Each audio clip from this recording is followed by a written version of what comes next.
Amen. Oui, la parole du Seigneur, c'est la vérité. Et ce matin, nous sommes réunis pour célébrer les ressuscités, les vivants. Et nous avons lu dans notre texte que quand les femmes, et quand Pierre s'est rendu au sépulcre, le texte nous dit, il ne vit que les linges qui étaient à terre. Jésus est vraiment ressuscité. C'est notre thème ce matin. Et comment est-ce que nous pouvons vérifier cela? Comment est-ce que vous pouvez vérifier une information? Comment est-ce que vous pouvez vérifier un fait? Il faut des témoins. Il faut des témoins crédibles. Je dis bien des témoins crédibles, dignes de confiance. Et les témoins que nous avons dans l'Écriture sont des témoins dignes de confiance. Dans une cour de justice, il y aura plus qu'assez d'évidence et de témoins hautement crédibles pour prouver la réalité et la véracité de la résurrection de Jésus. Mais à notre corps défendant, et en dépit de ces nombreuses évidences, de ces nombreuses preuves, il y a encore ceux qui doutent de la réalité de la résurrection de Jésus. En ce jour de grâce, je voudrais tout simplement établir les faits de cette résurrection et expliquer ipso facto sa signification. Vous comprendrez alors que le problème n'est pas vraiment un manque d'évidence. Le problème, ce n'est pas un manque de preuves, mais plutôt un refus obstiné de croire à la vérité. Ce n'est pas parce qu'il n'y a pas les preuves, mais les hommes ne veulent pas croire à la vérité parce que leurs œuvres sont mauvaises, nous dit l'Écriture. Jésus est vraiment ressuscité. Il y a un théologien libéral célèbre du nom de Lake. Il a présenté une théorie selon laquelle les femmes ne sont pas allées au vrai tombeau. Quand elles se sont rendues au sépulcre, elles ne sont pas allées au vrai tombeau. Il a dit que c'est vrai que les femmes sont parties tôt le dimanche matin et elles ont demandé aux jardiniers où se trouvait le tombeau de Jésus. Et le jardinier leur a dit, il n'est pas ici. Et quand il a dit cela, les femmes se sont précipitées pour aller annoncer, pour aller prêcher que Jésus est ressuscité. Avant que le jardinier, bien sûr, n'ait le temps de se retourner pour leur dire, il est là-bas. Donc ça veut dire qu'il est dans un autre tombeau. Il dit que les femmes ont couru pour aller annoncer cela. Je pense que c'est hilarant comme théorie. C'est cocasse, c'est ridicule. Et Lake n'est pas le seul. À travers l'histoire, de nombreuses personnes ont essayé de nier le fait, la réalité et la véracité de la résurrection. Il existe plusieurs théories farfelues, curieuses, insolites qu'on rencontre et qui nient la résurrection. Permettez-moi ce matin de citer quelques-unes de ces théories. Nous connaissons la théorie de l'évanouissement. Ça veut dire, cette théorie dit que Jésus n'est pas mort. Il s'est tout simplement évanoui. Et à la fraîcheur du tombeau, il est revenu à la vie. Il existe la théorie du fantôme. pour dire que c'est l'esprit de Jésus qui est revenu, mais pas son corps. Ils disent que son esprit est revenu, mais son corps est resté dans le tombeau. Il existe la théorie de l'hallucination. La résurrection, pour eux, est tout simplement une bonne histoire pour faire dormir debout. C'est pour les enfants. Il existe la théorie de la légende, la théorie du mythe. Hein? Et dans cette théorie, on dit bon que c'est tout simplement une légende. Ce n'est pas quelque chose qui a eu lieu. Et comme dans la théorie de l'hallucination, c'est-à-dire les disciples ont eu des hallucinations. Il y a la théorie du corps volé. Pour nier la résurrection, ils ont dit non, le corps de Jésus a été volé premièrement par les Juifs. Il y a ceux qui disent non, son corps a été volé par les Romains. Ceux qui disent non, son corps a été volé par ses disciples pour dire qu'il est ressuscité. Il y a même une théorie qui dit que son corps a été volé par Joseph. J'ai déjà évoqué la théorie du faux tombeau de Léque. Mais il y a la théorie selon laquelle la résurrection est tout simplement un mensonge délibéré, inventé par les disciples. Ils ont inventé l'histoire de la résurrection pour en tirer profit. Il y a une autre théorie qui nie la résurrection, que vous connaissez bien, et qui a cours dans notre milieu, c'est la fausse identité. La théorie de la fausse identité ou la théorie du sosie. Ça veut dire que les disciples se sont trompés. Ils ont pris quelqu'un d'autre pour Jésus.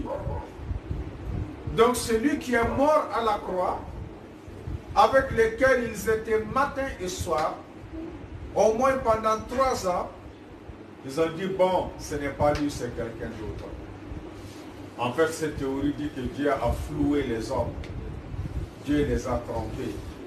Il a mis quelqu'un d'autre à la place de Jésus. Mais ce matin, je me pose la question, pourquoi la résurrection de Jésus-Christ fait-elle l'objet de ces critiques constantes et persistantes? Je pense que la raison est toute simple. Aucune autre religion ne déclare une chose semblable à la résurrection.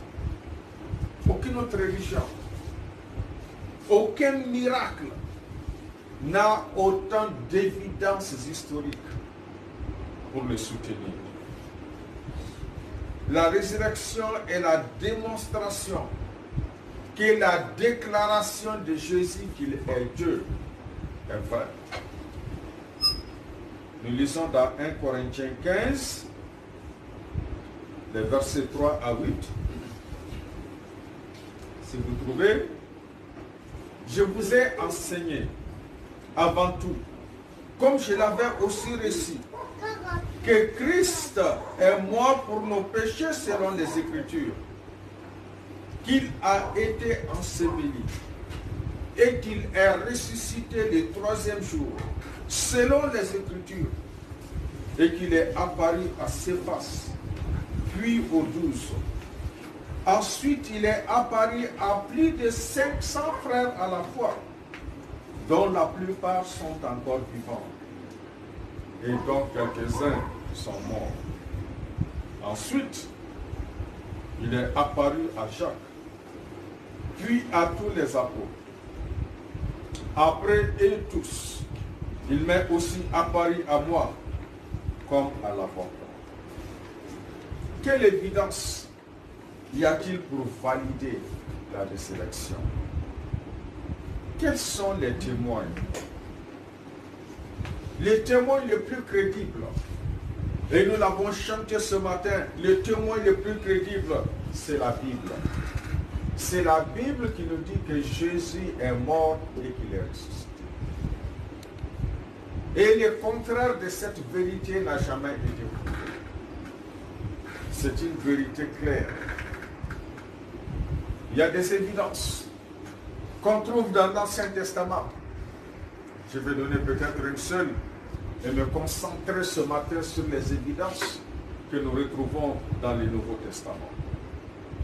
Dans l'Ancien Testament, Daouda, a prédit la résurrection corporelle, la résurrection physique du Messie, de Christ. Et nous le lisons dans le psaume 16, les versets 10 à 11. Car tu ne livreras pas mon âme au séjour des morts. Tu ne permettras pas que ton bien-aimé voie la corruption. Tu me feras connaître le sentier de la vie. Il y a d'abondantes joies devant ta face, des délices éternelles à ta droite. Oui, David a prédit la résurrection corporelle du Christ. Dans le Nouveau Testament, Jésus lui-même a prédit sa propre résurrection. Nous lisons dans Jean 2, le verset 19.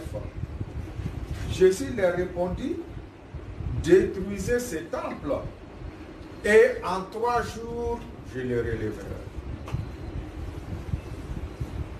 Nous lisons aussi dans Matthieu 12, le verset 40, car de même que Jonas fit 3 jours et 3 nuits dans le ventre d'un grand poisson, de même, le Fils de l'homme sera 3 jours et 3 nuits dans les seins de la terre.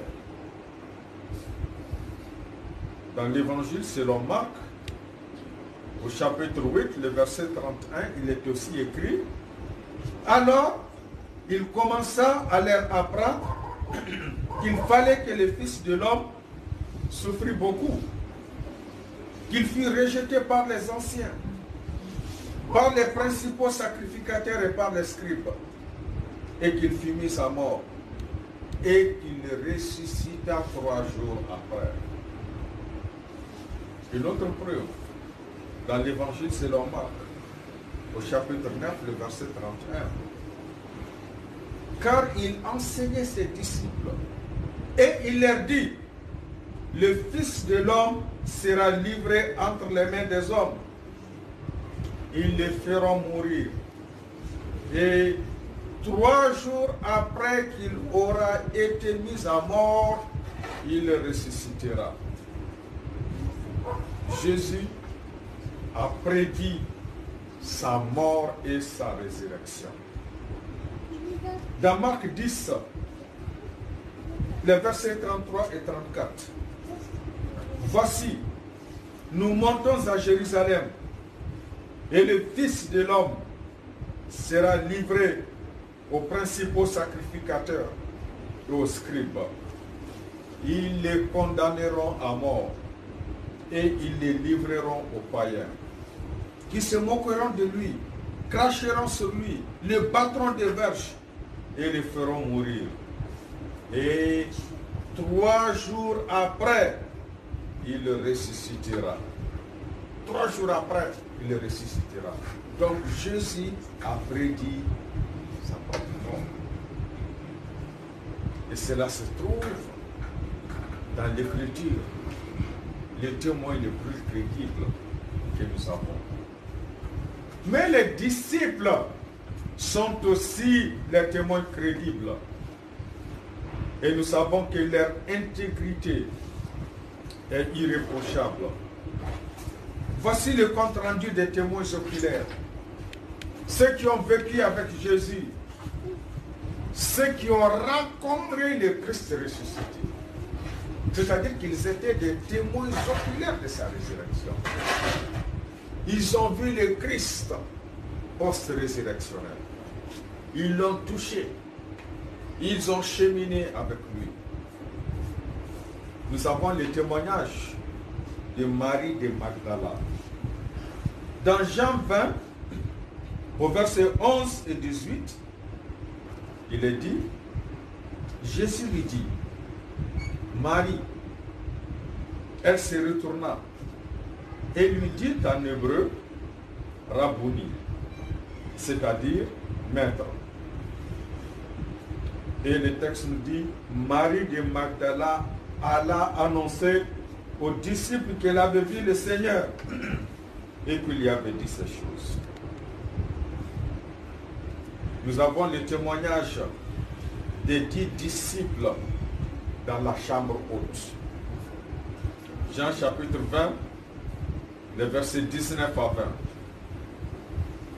Nous lisons le soir de ce jour, qui était le premier de la semaine, les portes du lieu où se trouvaient les disciples étant fermées, à cause de la crainte qu'ils avaient des Juifs, Jésus vint, se présenta au milieu d'eux et leur dit, la paix soit avec vous. Et quand il eut dit cela, il leur montra ses mains et son côté.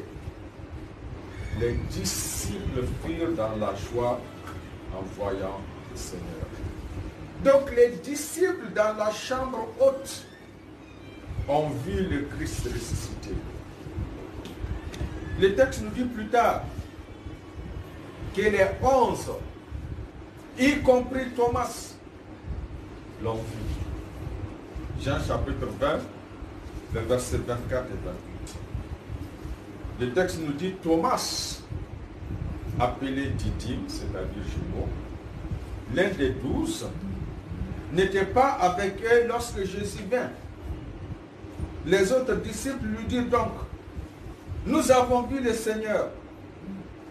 Mais il leur dit, si je ne vois dans ses mains la marque des clous, et si je ne mets mon doigt dans la marque des clous, et si je ne mets ma main dans son côté, je ne croirai point. 8 jours après, les disciples de Jésus étaient de nouveau dans la maison. Et le texte nous dit, et Thomas se trouvait avec eux. Jésus vint, les portes étant fermées, se présenta au milieu d'eux et dit, la paix soit avec vous. Puis il dit à Thomas, avance ici ton doigt et regarde mes mains. Avance aussi ta main et mets-la dans mon côté. Et ne sois pas incrédule, mais crois. Thomas lui répondit, mon Seigneur et mon Dieu. Mon Seigneur et mon Dieu. Jésus a été vu par les hommes sur la route d'Emmaüs. Luc 24, les versets 30 à 32. Pendant qu'il était à table avec eux, il prit le pain et après avoir rendu grâce, il le rompit et le leur donna. Alors, leurs yeux s'ouvrirent et ils le reconnurent, mais il disparut devant eux. Et ils se dirent l'un à l'autre, notre cœur ne brûlait-il pas au-dedans de nous lorsqu'il nous parlait en chemin et nous expliquait les Écritures? Jésus a été vu encore par les 11 disciples dans la chambre haute. Et ce récit se trouve dans l'évangile selon Luc. Luc 24, les versets 33 à 34. Se levant à l'heure même, ils retournèrent à Jérusalem et ils trouvèrent les 11 et ceux qui étaient avec eux, assemblés et disant, le Seigneur est réellement ressuscité. Et il est apparu à Simon. Jésus a été vu par les disciples en Galilée. Pierre, Thomas, Nathanaël, Jacques, Jean et des autres. En Galilée, ils ont vu Jésus. Jean rapporte au chapitre 21, les versets 4 à 7. Je lis, le matin étant venu, Jésus se trouva sur les rivages. Mais les disciples ne savaient pas que c'était Jésus. Jésus leur dit, enfants, n'avez-vous rien à manger? Ils lui répondirent, non. Il leur dit, jetez les filets du côté droit de la barque et vous trouverez. Ils les jetèrent donc et ils ne pouvaient plus les retirer à cause de la grande quantité de poissons. Alors les disciples que Jésus aimait dit à Pierre, il s'agit de Jean, c'est le Seigneur. Et Simon-Pierre, dès qu'il eut entendu que c'était le Seigneur, mit son vêtement et sa ceinture, car il était nu, et se jeta dans la mer. Le Christ ressuscité a été vu à l'ascension. Acte 1, le verset 6. Alors les apôtres réunis lui demandèrent, Seigneur, est-ce en ces temps que tu rétabliras le royaume d'Israël? On nous dit les apôtres réunis.